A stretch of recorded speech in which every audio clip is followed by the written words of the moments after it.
Bears fandom is like a disease, a virus of mediocrity that permeates the mindsets and the hearts and souls of so many Bears fans. And anytime you get even a glimmer of false hope, smoke and mirrors, or anything, so many of them latch onto it. So many of y'all latch onto it and just refuse to let it go. And I get it. Now, being a Bears fan is not a lot of fun. It's a lot of bad, boring-ass football. That's exactly why you should know better by now. They're 3-0. They're 3-0. Look who they played, and look how those games transpired. The ass lucky to beat the Detroit Lions, that's for sure.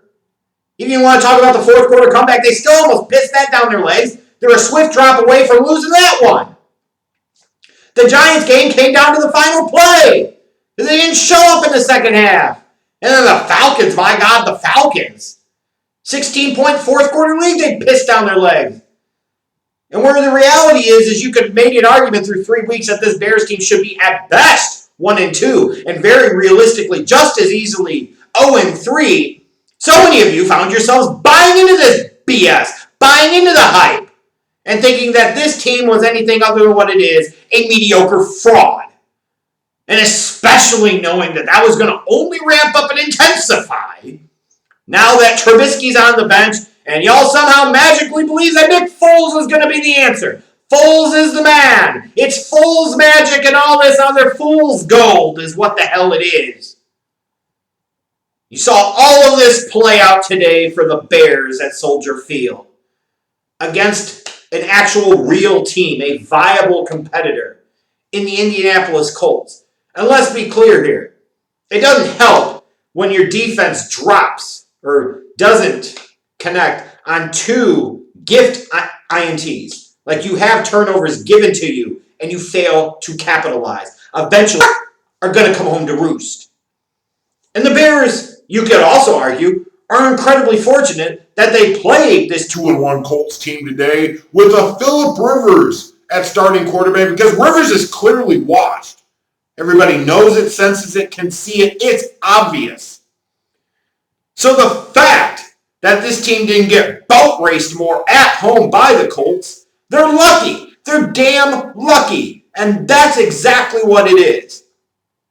Because this team's performance today at Soldier Field was garbage. Garbage. Garbage. It was a total team loss.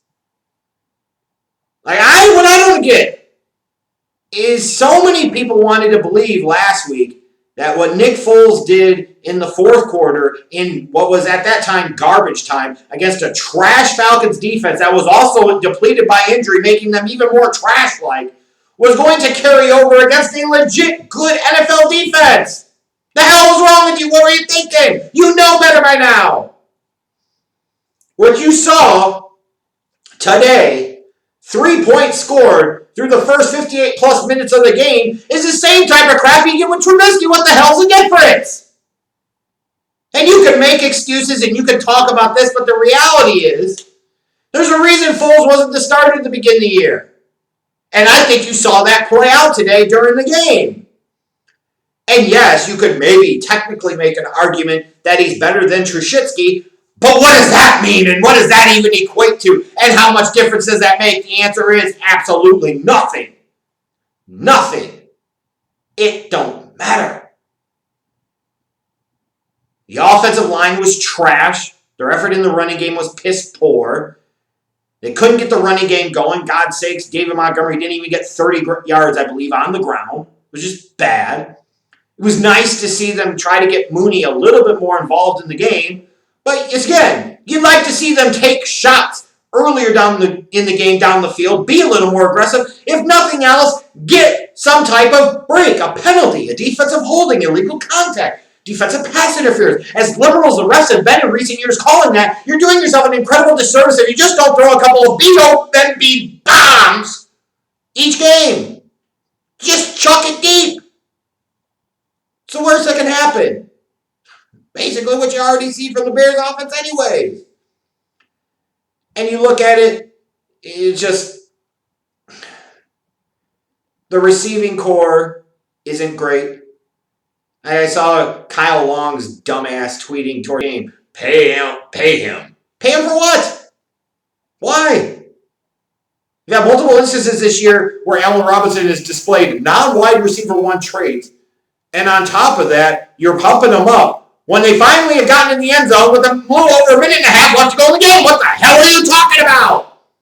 Why would you want to lock yourself in to a big-name wide receiver like that for the next several years when your offense around him largely stinks, and most importantly of all, ding-dong, dumb dick, you still don't have a quarterback? And if anything, for those that were hoping that, hey, maybe Nagy's just really bad as a play caller because Trubisky stinks, now you find out that, oh my God, maybe there's a reason Andy Reid didn't give Nagy play calling duties but for half a season in Kansas City, because he's just not that good at it. Like you're talking about in the game. You got 3rd and 1 starting the 4th quarter. And you seriously are going to run power off a right tackle with a freaking return specialist Cordell Patterson? The hell are you doing? No creativity, no imagination to the offense. Just nothing. Lifeless. Flat. An offensive experience that so many of us as Bear fans are used to over the decades. For Christ's sakes, 3 points in 58 plus minutes before they scored the garbage touchdown and 2-point conversion when it didn't matter. It's 1970s football. And I apologize if Bob Avellini takes personal offense to that, because it probably is an insult to him. Because at least the 70s Bears, once they had Walter Payton, could actually run the damn football. And let's not even talk about the defense. Like the Colts you saw today, that's a really good NFL defense. Statistically an elite level defense. And they played really, really well at key points. Even if you want to say, well, the Bears moved the ball down the field. Who gives a shit? Put up some damn points. Yards are great, but yards don't count on the scoreboard. Points do. And then you look at this Bears unit. Again, very fortunate that Phillip Rivers is washed, because he clearly is. You're facing off against an offense without a ton of truly explosive or dangerous weapons in the passing game. They don't really have that. Just kind of like a manage it, high level accuracy throws for Phillip Rivers. Like, don't take too many chances, because otherwise you're afraid that Rivers is going to put some up for grabs, which he also did in this game. And you might be okay with that defense, especially if you can run the ball. And some of the clowns are going to come on here and say, well, the Bears didn't do that bad against the run, but it seemed like more often than not, every single time they needed to make a big stop against the run, they failed to do so. And it's not just the talent alone, although you could certainly argue that the players' motivations are not exactly there, or they're not playing with the same fire or passion that they did in 2019, let alone 2018. This is scheme, this is coaching. This is lack of preparation, lack of ability to adjust. This is Chuck Pagano. The players need to play better, yes, but this rests on Chuck Pagano. And I tried to warn so many Bears fans before this season, this defense is not elite. They're not even great. You'll be lucky if they're very good. They're more of a middle-of-the-road defensive unit, and you're starting to see that play out week after week. I don't know how much more convincing you're going to need of this. Like, those dreams of this Bears defense being an elite unit, give it up. Piss poor effort, bad tackling, blown assignments in coverage, getting late to the gaps, allowing things underneath in the passing game. Like, to me, the epitome of the Bears game today is notably another high draft pick for the Bears. In this case, it's freaking Roquan Smith. Is sitting there getting into a trash-talking bout with Phillip Rivers when the Bears are getting smoked. Why are you trash-talking Phillip dadgum, put another baby in the wife? Rivers! Why? And even later in the game, when you finally made a play, You're sitting there and you're still trash talking Phillip Rivers. Why? I saw too much laughing and yucking it up by Akeem Hicks and other guys on the defense today. What the hell are you doing? You can laugh and yuck it up when you actually play well, when you actually play up to your freaking high-priced contracts. And you're not doing that. It's a high-priced, underachieving, underwhelming, lacking discipline unit. That is a reflection of both the coaching and the players. And Roquan is a top 10 pick. Bust he is not.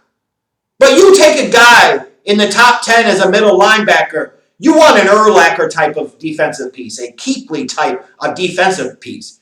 You don't want an upgraded version of Barry Minter, a better Barry Minter, but that's basically what he is with his one-dimensional ass.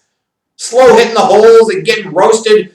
You know, as Phillip Rivers pointed out, dude turned the corner on Roquan. What the hell is he trash talking about?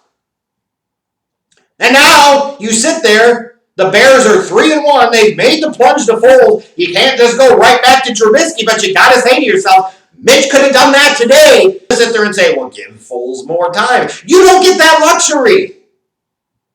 You don't get to sit there and play that excuses game. He was supposed to be better. He's not. Y'all thought he was going to be the man. He's not. And he will continue to prove that in the weeks to come. And if the team finds a way to win some more games, it's more because they're either A, lucky, or B, playing against other crappy teams. But how confident do you feel? Now you got to turn around on a short week. Oh, here comes the GOAT, Tom Brady, TB12, marching his happy ass into Soldier Field.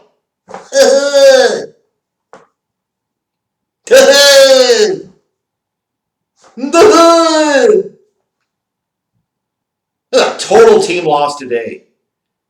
And this felt so familiar. This felt like so many other Bears games I've seen over the past 2+ decades. It gets old. And for Bears fans now all of a sudden reacting to this like this is a big surprise, I tried to warn you. I tried to tell you. This is going to be the epitome of a no-win season for the Bears. They may still win just enough games to be able to slide into the back door to the wild card as a 6 or 7 seed. And then what? They'll be more likely to give Pace and Nagy extensions than to show them the door. You've already won 3 games, takes you out of the running for all intents and purposes of the number 1 pick, and you're not going to lose every single game the rest of the year. You know, it could get ugly at some point in time, but I don't think that time has come just yet.